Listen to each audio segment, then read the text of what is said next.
What if I told you that you can boost your credit score faster than you think, legally? I'm not talking about shady deals. This is legal, real proven strategies that can change your financial future. People think fixing credit takes years, but not always. Imagine a massive jump in just a few months. I've seen people add 50 to 150 points. It's wild what a few simple actions can do. This isn't theory. These are real results. And today I'm giving you the entire playbook for free. Imagine approvals for the car, the mortgage, and a rewards card. More than tips, a step-by-step plan you can start today. Let's do this. Alright, let's talk about what is genuinely the easiest, most straightforward way to potentially boost your credit score by 20 points or more, sometimes in as little as a month. This isn't about complex financial maneuvering, it's about simple, diligent housekeeping. The foundation of your credit score is the data on your credit reports, and a shocking number of those reports contain errors. One study from the FTC found that 1 in 5 consumers had a material error on at least one of their reports. Think about that. A 20% chance that your financial resume is telling a story that isn't entirely true, and it could be costing you. Correcting these inaccuracies is your right, and it's the single highest impact action you can take today. So, where do we start? Your journey begins at one website and one website only, annualcreditreport.com. I cannot stress this enough. This is the official, federally mandated portal established by law. You will see countless lookalike sites with similar names, often promising free reports but then trying to enroll you in a paid monthly subscription. Avoid them. The official site will never ask for your credit card information to get your free reports. It is the legitimate, secure source. Thanks to a permanent change, you can now pull your full detailed reports weekly, for free, from all 3 major credit bureaus, Equifax, Experian, and TransUnion. This is a game changer. It used to be just once a year. Now you have constant access to monitor your financial health. It's crucial to pull all 3 because they are separate companies that don't always share information. An error might appear on your Experian report but not on your Equifax or TransUnion reports. If you only check one, you're flying with blind spots.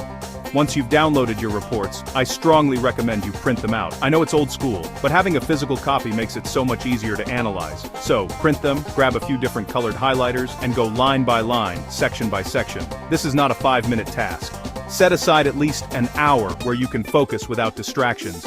Treat it like you're auditing a company's finances because you are the company of you, Inc. First, start with the personal information section. This seems basic, but errors here can be a sign of bigger problems, like mixed files or identity theft. Confirm every single detail.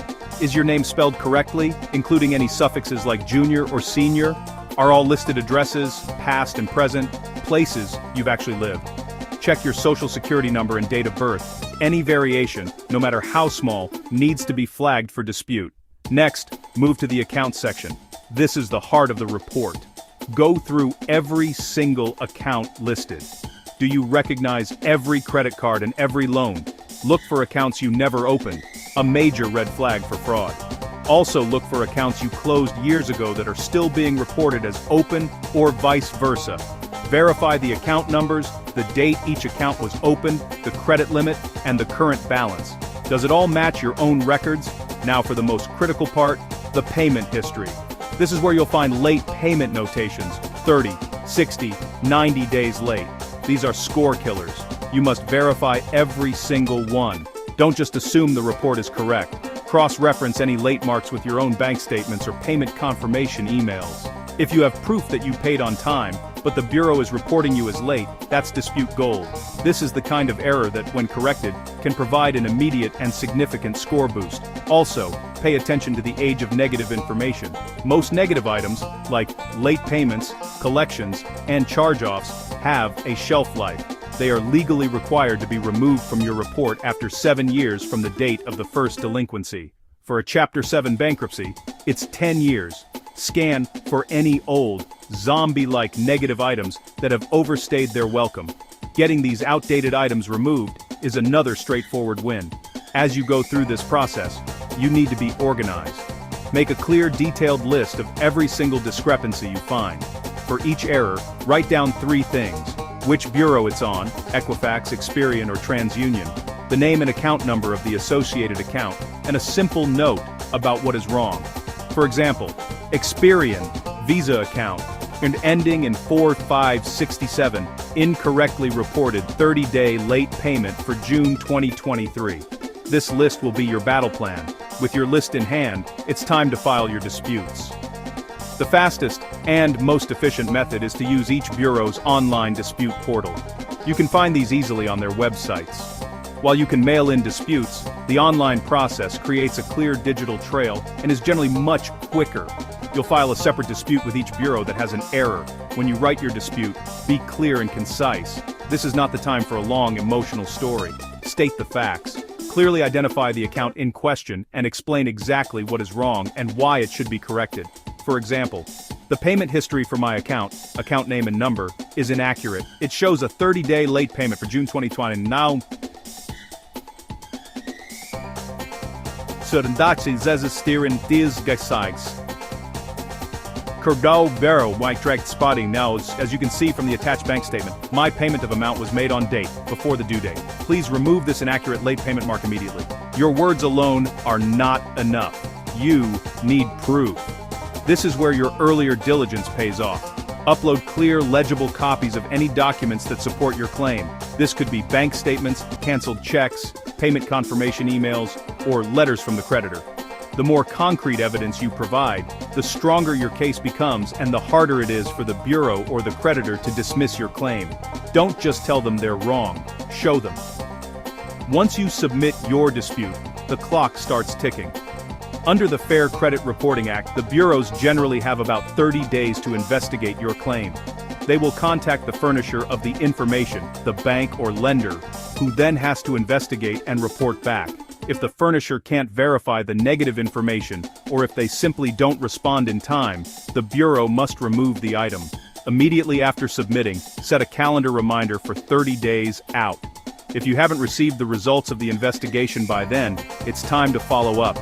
This simple process of auditing and cleaning up your credit reports is powerful. It costs you nothing but your time, and the potential payoff is a healthier financial future, and a credit score that truly reflects your creditworthiness. Let's talk about one of the most destructive items that can appear on your credit report: a collection account. When an account goes into collections, it's a major red flag to lenders, and it can absolutely crush your credit scores. We're not talking about a small dip. A single collection can plummet your score by over 100 points, especially if you have a relatively clean credit history otherwise. This happens because scoring models, like FICO and VantageScore, heavily weigh the presence of derogatory marks. A collection signals to potential creditors that you failed to pay a past debt as agreed, making you appear as a higher risk. The impact can be devastating, turning a yes for a mortgage, car loan, or even a great credit card into a hard no. It can linger for 7 long years, acting as a constant drag on your financial opportunities. Now, a common misconception is that simply paying off the collection will solve the problem. You get the notice, you feel the pressure, and you send the payment, thinking you've done the right thing. While paying your debt is honorable, it doesn't erase the history. When you pay a collection without any negotiation, the status on your credit report merely updates from unpaid collection to paid collection. To a lender, this is only a marginal improvement. It shows you eventually met the obligation, but it doesn't remove the original sin, the fact that the account went to collections in the first place. That negative mark, that record of default, remains on your report for the full 7 years from the original date of delinquency. It's like cleaning a stain on a white shirt. The dirt is gone, but the discoloration remains, visible to anyone who looks closely. This is where a powerful strategy called pay for delete comes in. This isn't a guaranteed right, but a negotiation tactic. A pay for delete is a formal agreement you make with the collection agency where you trade your payment for the complete deletion of the collection account from your credit reports. Not just marked as paid, but entirely removed as if it never happened. The key here is complete deletion from all 3 major credit bureaus, and that's Experian, Equifax, and TransUnion. Getting it removed from just 1 or 2 isn't enough, as you never know which bureau a future lender will pull your report from. This is the ultimate goal because it truly cleanses your credit history of that specific negative item. So, how do you start? First, you need to identify who you're dealing with. You don't contact the original creditor, you must contact the collection agency that currently owns the debt. You can find their name, address, and phone number listed right next to the collection item on your credit report. It's crucial to understand their business model. These agencies often buy old debts from original creditors, like credit card companies or hospitals, for pennies on the dollar. They might pay just $40 for a $1,000 debt. This means any amount they collect above their purchase price is pure profit. This is your leverage. When you call them, you are in a position of power. They need your payment to close their file and make a profit. Don't start by offering the full amount. Your opening offer should be a fraction of the total debt. A good starting point is to offer to pay 30% of the balance. If the debt is $1,000, you might open with an offer of $300. Be prepared for them to counteroffer. They might come back at 80% and you can negotiate from there, perhaps settling somewhere in the 30% to 50% range if needed. Remember, you have the leverage. You're offering them a quick, guaranteed profit on an old account they might otherwise never collect on. During this negotiation, you must be crystal clear about your condition. This is the most important part of the entire process. You need to say something very specific like, I am willing to pay this amount today, but only on the absolute condition that you agree, in writing, to delete this account entirely from all three credit bureaus, Experian, Equifax, and TransUnion. Repeat the names of the three bureaus. Make it clear that payment is contingent on their agreement to delete. Don't just say, update the account, or take care of it. Use the word delete. The collection agent might try to pressure you into paying immediately over the phone, promising they'll send the letter afterward. Do not fall for this. A verbal promise is worth absolutely nothing in this situation. Politely but firmly insist on getting the agreement in writing first. Do not pay a single cent until you have a physical letter or an email from the collection agency that explicitly states the terms you agreed to, the payment amount, and the promise to delete the account from all three bureaus. This written agreement is your only proof and your only protection. Once you have that written agreement in hand, it's time to pay. But how you pay is critical for your financial safety. Protect yourself. Never give a collection agency your personal bank account information or your debit card number. They could potentially take more than agreed upon or set up unauthorized recurring payments. The safest methods are to use a cashier's check or a money order, which are traceable and not linked to your personal accounts. When you mail the payment, use certified mail with a return receipt requested. This gives you a paper trail proving when they received your payment. After your payment has been sent and has had time to clear, the waiting game begins. The process isn't instantaneous. Collection agencies typically report to the bureaus on a monthly cycle. Therefore, you need to patiently monitor your credit reports from all three bureaus for the next 30 to 60 days. You're looking for the collection account to disappear completely. Check your reports at the 30-day mark and again at the 60-day mark. What if it's still there after 60 days? Don't panic. This is why you got the agreement in writing. Now you use it. Go to the websites of Experian, Equifax, and TransUnion and file a formal dispute for that collection item. In the dispute reason, state that the account was agreed to be deleted. The most important step is to upload a copy of your pay for delete agreement letter and your proof of payment, like the certified mail receipt and cleared check image, as evidence. This documentation forces the bureaus to investigate. When the credit bureaus receive your dispute backed by that powerful written agreement, they are legally obligated under the Fair Credit Reporting Act to investigate. They will contact the collection agency, who will be unable to deny the agreement they sent you. As a result, the bureaus will be compelled to remove the item from your report. Once that deletion happens, the results can be dramatic. With the collection gone, your credit scores can skyrocket, sometimes by that full 100 points or even more, opening doors that were previously locked. This process requires courage to negotiate, patience to wait for the results, and diligence to follow through. It's not a quick fix, but a strategic move to reclaim your financial health. Taking on a debt collector can feel intimidating, but remember, you have leverage and a clear process to follow. The payoff, a cleaner credit report and a significantly higher score, is massive and well worth the effort. One accidental 30-day late on a long account can haunt you for 7 years. Ask the original creditor for a goodwill adjustment. It's the art of asking nicely. It works best if your history is otherwise excellent. Identify yourself, state the purpose, and the month of the late mark. Briefly, offer an honest reason. Emergency, auto pay glitch, oversight. Sell your loyalty and track record. It's an anomaly. Send it to the executive office, not generic support. Give it a few weeks. If no, try again next month. A single removal can nudge +1030 and strengthens payment history. your biggest factor. Never underestimate the power of a polite ask. Become an authorized user to piggyback on someone's perfect history.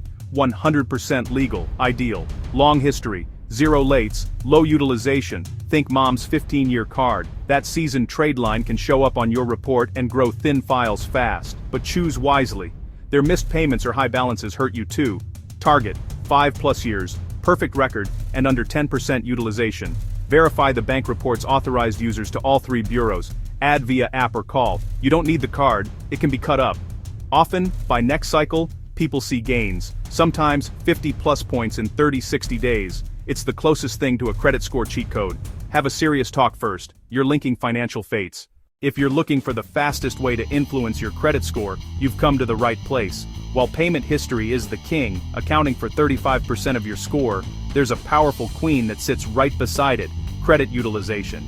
This single factor, which represents the amount of revolving credit you're using compared to your total available credit limits, makes up a massive 30% of your FICO score. Think about that. Nearly 1/3 of your score is determined not just by whether you pay on time, but by how much of your available credit you're using at any given moment. Lenders see high utilization as a sign of potential financial distress. It suggests you might be over-reliant on credit to make ends meet, which makes you a riskier borrower. Conversely, low utilization signals that you manage your credit responsibly and have plenty of financial breathing room. Mastering this one concept can unlock significant and rapid improvements to your score. So, how is this calculated? It's simple math. Let's take a straightforward example. You have one credit card with a $1,000 limit. If you have a $500 balance on that card, you divide the balance by the limit.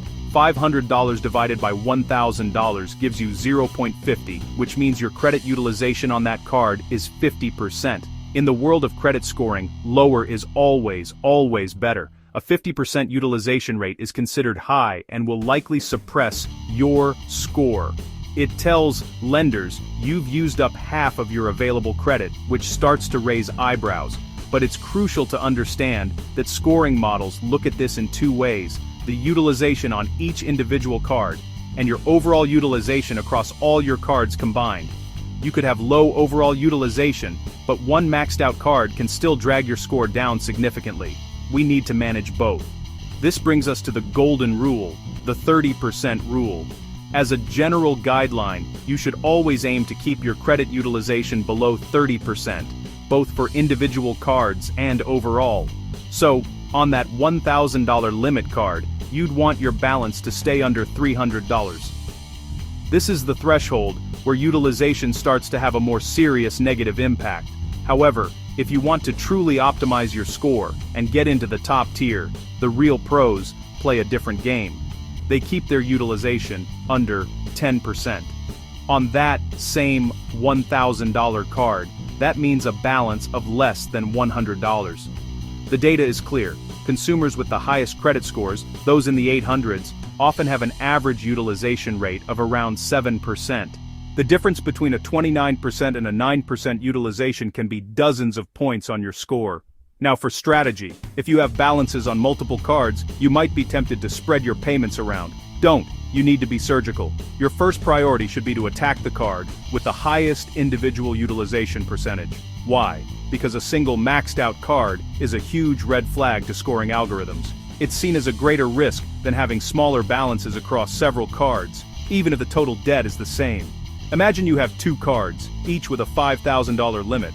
Card A has a $4,900 balance, 98% utilization, and Card B has a $100 balance, 2% utilization. Your overall utilization is 50%, but that 98% is a score killer. Paying down just $1,400 on Card A to get it to $3,500, 70% utilization, will have a much bigger positive impact on your score than paying that same amount off Card B. Focus your firepower where it hurts the most. Here's a powerful tactic that doesn't even involve paying down debt. Ask for a credit limit increase. Think back to our formula. Utilization equals balance divided by limit. If you can't immediately lower the balance, you can try to raise the limit. Many banks allow you to request an increase right through their website or app in just a few clicks. But there is one critical step you must take. Before you submit the request, Confirm with the lender whether it will be a soft pull or a hard pull on your credit. A soft pull, or soft inquiry, has no impact on your credit score. It's like the bank is just peeking at your report.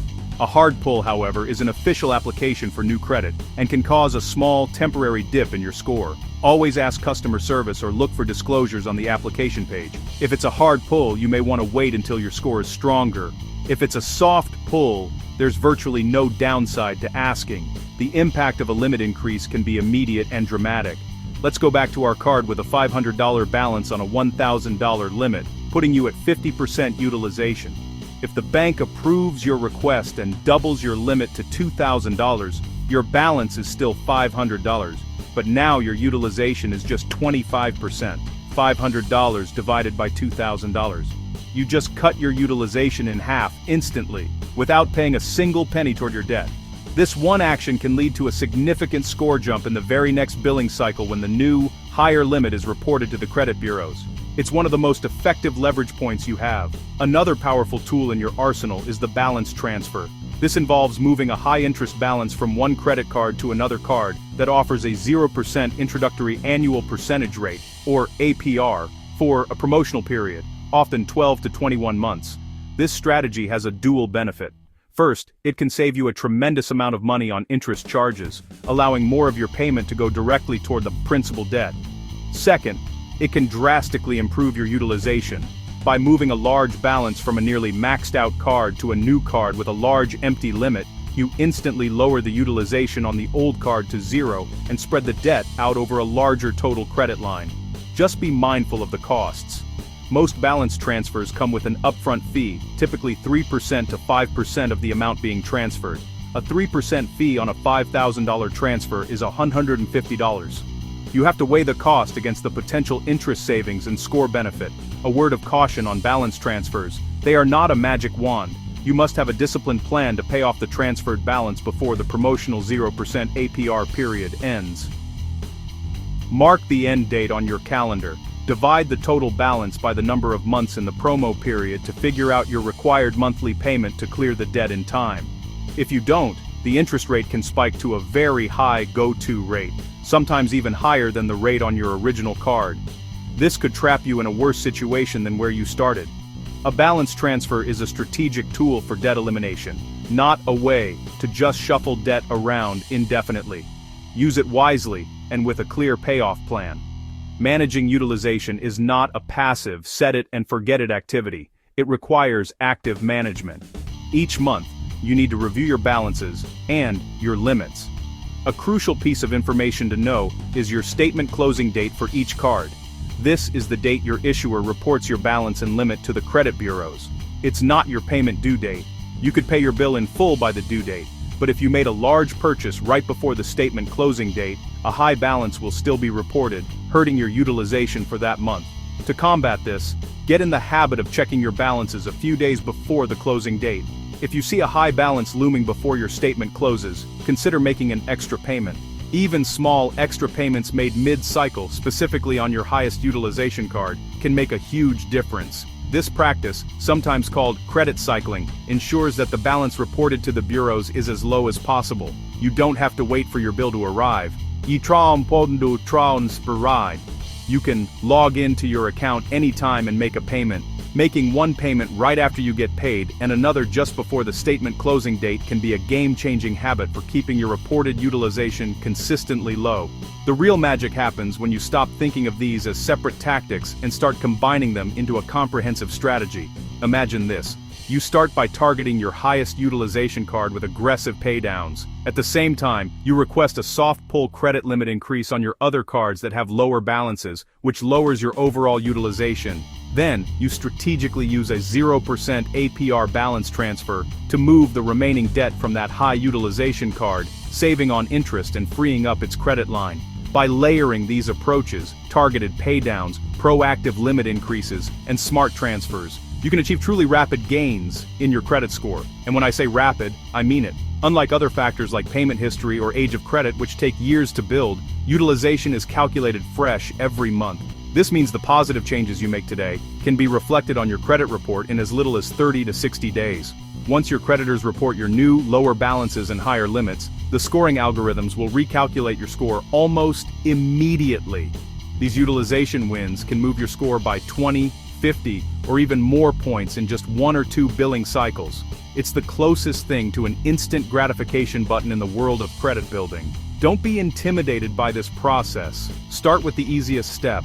Check if your credit card issuers offer soft pull limit increases. Most major banks make these requests incredibly easy through their online portals, and it often takes less than a minute. If you have a good history with them, you have a strong chance of approval. And remember, the absolute worst they can say is no. There is no penalty for asking, especially when it's a soft inquiry. Taking that one small step today could be the beginning of a major positive change for your financial health. No credit or severely damaged. Become visible with the right tools. The 2 best: secured credit cards and credit builder loans. With a secured card, your refundable deposit becomes your limit. Use for small plan bills and pay in full on time. Never be late. After 1 year, many banks graduate you to unsecured and refund your deposit. Credit builder loans work in reverse. You pay monthly into a locked account. Those on-time payments report as an installment loan, improving credit mix. At term end, you get your money back, sometimes with a bit of interest. Run both, secured card plus builder loan, for the ultimate starter combo.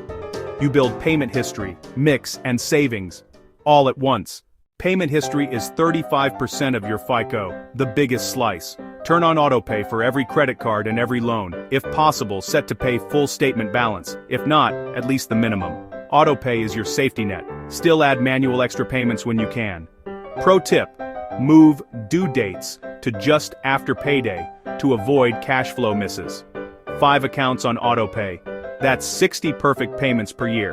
5 years equals 300 on-time marks, a bulletproof history. Take 30 minutes today. Set autopay and adjust due dates.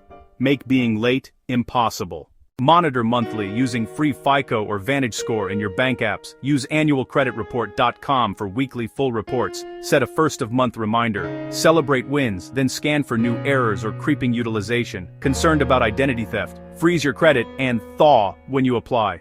It's a marathon. The final climb from good to excellent takes consistency. Be selective. Each application adds a hard inquiry. Apply only with a plan. A great score is a tool, not a toy. Live within your means. Perfect payments and low balances over time. That's how you keep it soaring. We covered disputes, negotiations, authorized users, utilization, and automation. You now have a complete step-by-step playbook. Pick just one strategy and start today, just one. Pull your reports, dispute one error, send a goodwill letter, or request a limit increase. Try these steps, track results, and tell me in the comments. Like and subscribe for more. We're just getting started. Thank you for watching. Go take control of your credit.